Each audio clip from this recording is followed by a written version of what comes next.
I interviewed Nelly, earlier in the year, and he was talking about how when he came out, his job was to give the record label a hit song, and once he did that, then the record label did the rest, and he was done, and he just collected his millions of dollars and went on to his next album. But what he saw was recently in his last few albums, he couldn't do that. He gave the record label a hit song, and yet his album didn't really do huge numbers.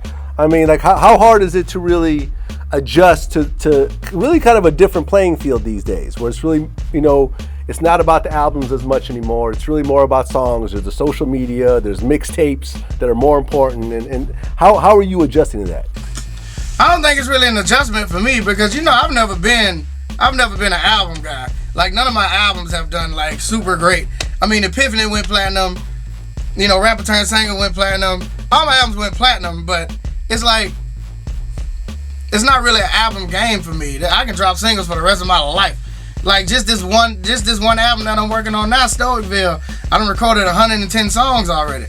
You know what I'm saying? So it's like, I can just drop singles. I can just keep dropping singles for no reason and be straight and really ain't got to do no shows. I can just chill at the house and be straight. I got royalty checks coming in from 4 years ago that I just signed contracts to.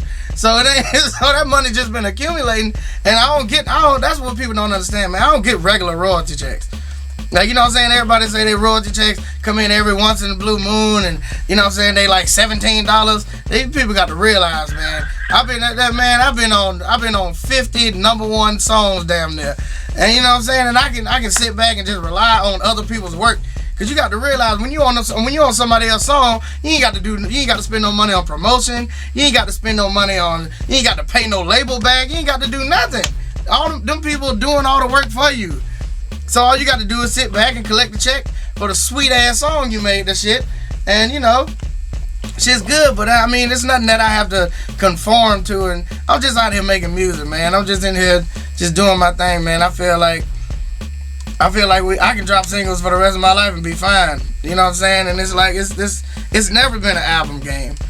Nobody has, you know what I'm saying? When the digital age came in and iTunes started letting people buy singles on their own, then that was the end of the album game. You telling me I can buy the song that I actually like, and without spending the rest of this money, I can just spend $1 and get this one song that I like? Oh, of course I'm just getting that. That's all it is. So it's nothing. I mean, when you try to conform to what the label is saying and the label gotta like the song, I mean, that's cool to do to make a happy medium and stuff like that, but it's not always ideal because YouTube, you know what I'm saying, the artist and the label might have a different idea of what you want your sound to be, and that's always a clashing point. But at the same time, it's good to make it a win-win situation to where you make money off of your single, as far as shows and just all the stuff that come with touring and stuff like that. So I mean, you're not just a regular artist, you're actually a writer and a producer, so you're really involved in the business all around. It's a different story for a T-Pain as opposed to someone who just comes in and spits a 16 and leaves.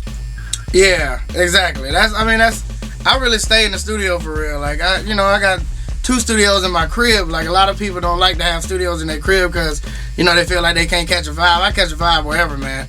You know what I'm saying? And that's the difference between me and a lot of people. But at the same time, I like to go other places and vibe with other people. Like, even if people came in my studio, like, it gives me another vibe. So I don't really have to leave to go anywhere, but I stay in, I make the beat, write the song to the beat, record it, you know what I'm saying, sitting here with my engineer while we mixing it. Like, I'm basically part of the whole process until putting the song out happens, and I might still put it out myself.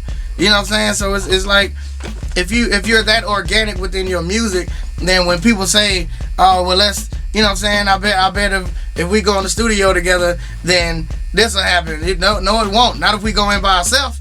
If I go in one studio by myself, you go in by yourself, 2 things going to happen. 2 totally different things is going to happen. And one of them is going to be nothing.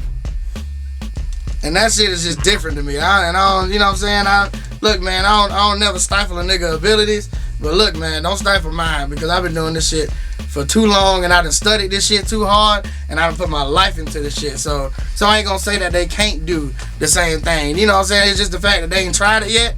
So don't act like you can already do it.